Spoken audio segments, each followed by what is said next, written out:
Soch to'kilishi bu ko'pchilik erkak va ayollar duch keladigan muammo. Soch va bosh terisini parvarish qilish faqatgina yaxshi shampunni tanlash emas. Sochlarni saqlab qolish haqida suhbatlashish uchun biz Expert Medical Clinic, dermatolog-trixolog, transplantolog, teri va soch bo'yicha shifokor Jamshid Olimjonov bilan uchrashishga ahd qildik. Jamshid Ahmadjonovich, trixolog nimani davolaydi? O'zi trixolog bu grekchadan olingan bo'lib, trixis bu soch degan ma'noni anglatadi. Trixolog soch kasalliklari, soch to'kilishi normadan ortiq, sochning terisidagi o'zgarishlar, haddan tashqari yog'liqligi yoki quruqligi, qazg'oq bo'lishi, shu kasalliklar bilan asosan trixolog vrach mutaxassis shug'ullanadi. Soch to'kilishining qanday turlari bor? Soch to'kilishining bir nechta turlari bo'lib, bular androgenetik, ya'ni erkaklarda ko'pincha tepakallik bilan kechadigan, ya'ni gormonlarni balansi buzilishi hisobiga kechadigan, keyin o'choqli, bu ko'pincha yosh bolalarda uchraydi, tangachasimon to'kilishlar bilan kechadi. Keyingi turlardan yana total, subtotal, bu autoimmun jarayon hisobiga boshdagi sochlarni butunlay to'kilish turlari bor va qandaydir mol operatsiyalardan keyingi chandiq hisobiga kelib chiqadigan soch to'kilish alopetsiya turlari bor. Trixologiya shu muammolarni qanaqa hal qiladi? Trixologiya bu muammolarni turiga qarab turib, shu turiga, sababiga qarab turib, trixolog birgalikda boshqa yondosh mutaxassislar bilan, ya'ni endokrinolog, nevropatolog, gastroenterolog, ginekolog kabi yondosh mutaxassislar bilan birgalikda keltirib chiqaruvchi sababi birgalikda o'rganib davolanadi. Sochlar juda ko'p to'kilishni qanday anglash mumkin?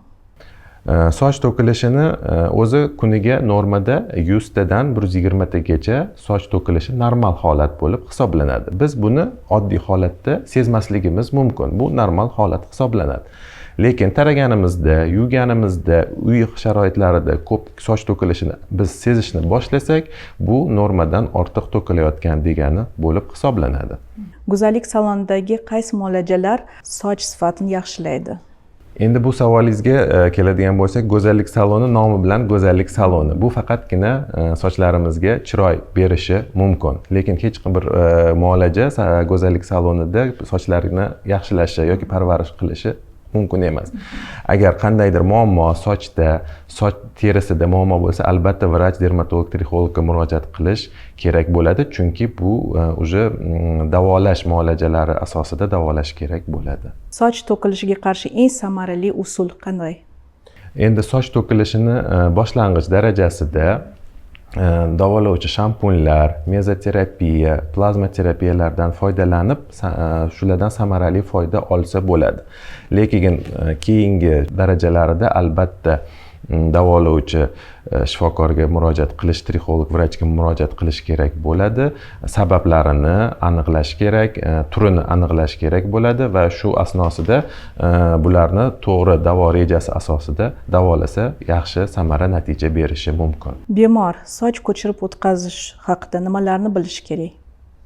Endi hozirgi kunda soch ko'chirib o'tkazishga murojaat qilishganda ko'pgina savol berishadi. Nima og'riqli bo'ladimi, og'riqsiz? Asosiy qisqa qilib aytadigan bo'lsak, hozirgi kunda eng yangi usulda soch ko'chirib o'tkazish amaliyotini bajarib kelmoqdamiz. Asosiy bilish kerak bo'lgan narsalar bu juda kichik invaziv muolaja hisoblanib, og'riqsiz bir kunda bajariladigan, ya'ni bugun masalan soch ekish muolajasi bugun bajarilsa, ertasi kun bu inson o'z mehnat faoliyatiga ertasi kun qaytishi mumkin. 3 kundan keyin esa yuvishi, bir haftadan keyin esa jismoniy masalan mashqlarga agar kerak bo'lsa, jismoniy mashqlarni ham bajarsa bo'ladi. Hozirgi kunda hech qanday qarshi ko'rsatmalar yo'qligi soch ko'chirib o'tkazishga shularni asosiy savollar shulardan iborat bo'ladi ko'p bizga murojaat qilishganda. Har bir soch ko'chirib o'tkazish usullarining afzalliklari nimada? Qancha usullari bor? Soch ko'chirib o'tkazishni 3 ta usuli bor. Bulardan hozirgi kunda butun dunyoda, ya'ni shu jumladan bizda bajarilib kelayotgani eng oxirgi zamonaviy usul bo'lib, bu FUE usuli, ya'ni inglizchadan olingan bo'lib, follicular unit extraction. Tarjimasi follikular tollar ekstraksiyasi degan ma'noni bildiradi. Ya'ni yana aytadigan bo'lsak, hech qanday kesishsiz, tikishsiz har bir soch tolasi alohida maxsus instrument apparatlar yordamida ajratib olinib kerakli sohaga ekiladi. Mezoterapiyadan keyin soch qalinlashadimi? Albatta, bu mezoterapiyadan keyin soch o'zi normal holatidan yupqalashib, o'z jilosini yo'qotgan bo'lsa, albatta mezoterapiyadan keyin bu xususiyatlar albatta qaytadi. Qalinlashdan tashqari sochga sog'lom tus beradi, sochni terisini yaxshilaydi, yog'liqlanish darajasini, innervatsiya, u yerdagi qon aylanishlarini yaxshilaydi. Ya'ni bu meza preparatlarni har xil turlari bor, shularga qarab kerakli preparatlar tanlanib bajariladi. Tajribangizdan kim ko'proq murojaat qiladi? Erkaklarmi, ayollarmi? Endi asosan soch to'kilish muammolari bilan erkaklar ham, ayollar ham ko'p murojaat qilishadi. Endi biz asosan soch ko'chirib o'tkazish muolajasi bilan shug'ullanganligim uchun asosan bu muammo erkaklarda 90-95% erkaklarda kuzatiladi. Chunki soch to'kilishi erkaklarda asosan tepakallik bilan namoyon bo'ladi. Ayollarda esa tepakallik bo'lmaydi, chunki faqatgina ularda siyraklashish jarayoni bo'ladi. Ayollarda faqatgina davolash usullari, mezoterapiya, lazer terapiyalar bilan davolash usullarida davolanadi. Tug'ruqdan keyin soch to'kilishini bartaraf qilsa bo'ladimi? Endi tug'ruqdan keyingi soch to'kilishini bartaraf qilish uchun bu asosiy yuqorida aytib o'tganimizdek asosiy sabablari bilan birgalikda davolashimiz kerak. Tug'ruqdan keyingi soch to'kilishlari bu asosan gormonal o'zgarishlar natijasida kelib chiqadi. Bu gormonal ayol kishini o'zini butunlay gormonal foni normallashib o'ziga kelmaguncha buni to'xtatib bo'lmaydi. Sochlar erta oqarsa nima qilish mumkin? Sochlar erta oqarishini asosiy sabablari bu avlod bo'lib hisoblanadi. Sochlar oqarishini davolab bo'lmaydi. Faqatgina bularni to'xtatish, bu jarayonni sekinlashtirish uchun vitaminlar, mikroelementlar yordamida bu jarayonni sekinlashtirib tursa bo'ladi. Uydirmalar to'g'risida so'ramoqchi edim. Sochlarni donordan ko'chirib o'tkazish. Agar bemor qoni donorniki bilan mos tushsa, buning ilojisi bormi? Yo'q, buni ilojisi yo'q. Chunki soch ko'chirib o'tkazishsi autotransplantatsiya deyiladi. Ya'ni bu o'zining sochi o'ziga ekiladi.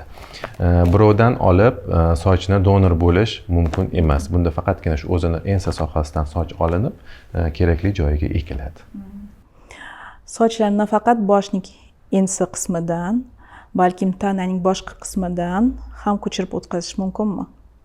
Albatta, soch ekish uchun faqatgina boshning sochli qismidan emas, tananing soqol, tana qismlaridan ham ko'chirib o'tkazsa bo'ladi. Bu o'sha bizga murojaat qilgan odamning xohishiga qarab turib bajariladi. Albatta, u soqol, tana sohalari ham quyuq sochlar joylashgan bo'lsa, hozirgi shu oxirgi shu usulda ko'chirib o'tkazishsa bo'ladi. Ko'chirib o'tkazilgan sochlar to'kilishi mumkinmi? Yo'q, bu 90-95% isbotlangan butun dunyo olimlari tomonidan ko'chirib o'tkazilgan sochlar bir umrga to'kilmasdan saqlanib, ko'chirib o'tkazilgan joyda saqlanib qoladi. Mazmunli suhbatingiz uchun minnatdorman. Bugun siz bilan Expert Medical Clinic dermatolog-trixolog, transplantolog Jamshid Olimjonov va men Anatomika jurnali bosh muharriri Barno Ikromova bo'ldik. Xayr, salomat bo'ling.